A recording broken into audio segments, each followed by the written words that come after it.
Hello from Shraddha from LoveBites. Preserved lemon, zàatar spaghetti. My pantry is like a treasure chest. Lots of things keep coming out of it. While in Dubai, I had fresh zàatar with me and some preserved lemons. This is how this recipe came about. It's perfect for a weeknight meal. Zesty, lemony flavors from the lemons with the softness of the ricotta and the beautiful flavors and aroma from the zàatar gives this spaghetti a very different take. Everybody will be surprised by the flavors of this dish. All the ingredients to my recipes are given in the description box below. Have a look. To like, to subscribe and click on the bell icon for notifications. Until next time, bye-bye. Let's work on our spices for our spaghetti. For that, heat a wok. To the wok, add some olive oil. If you don't have olive oil, you can use some other oil. This needs a bit of oil because we need to crisp up our breadcrumbs. Once the olive oil gets hot, we're going to take some garlic, which I have grated. Saute it for a couple of seconds. To this, we're going to add some pine nuts, red chilli flakes, and we're going to saute the whole thing for 30 to 45 seconds and not more. I don't want the pine nuts and chilies to get burnt. Here, our nuts are turning brown. It's done.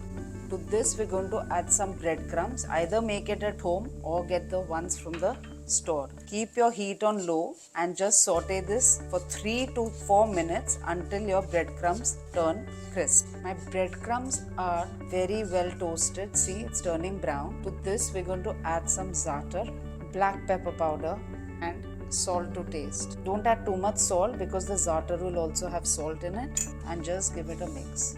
And it's done. We are going to keep this aside until we use it in our recipe.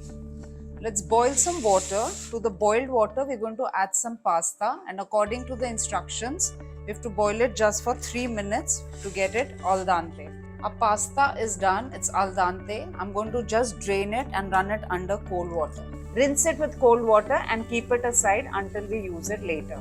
I've got some dry preserved lemons. We're going to wash one of them. Make sure you wash it well and get rid of all the excess salt. Take the preserved lemon which you have washed, take a meat mallet or something heavy that you have and just break it down. Be careful of your hands. We need just the outer coverings and we have to throw the insides, else it will be very bitter. So after breaking up the lemon, here is the insides which I'm going to discard, and here are the peels which I'm going to just try and run it in a mixer grinder. Here the lemon is ready. I've got some bits and pieces which is fine. We are going to use this in the recipe now. Let's work on our sauce. For that I've taken some fresh ricotta. To the ricotta we're going to add some lemon zest, a bit of lemon juice, pepper powder, and we are going to just beat it until it's all well combined.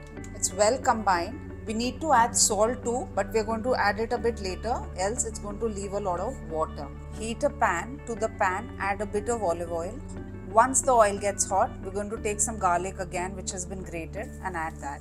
Saute it for 30 to 45 seconds. Our garlic is done. To the garlic, we're going to add the lemon which we had washed and blitzed in the mixie.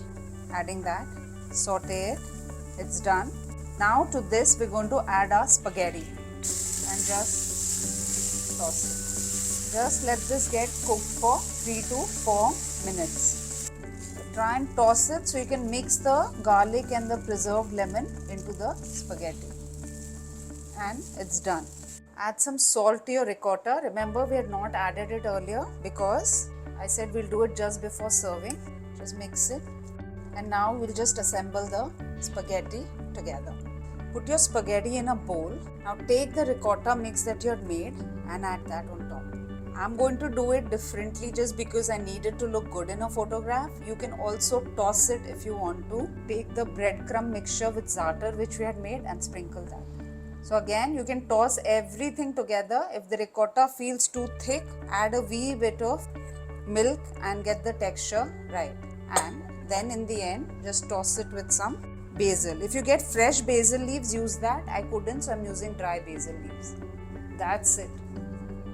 Here is the recipe. It's a fusion.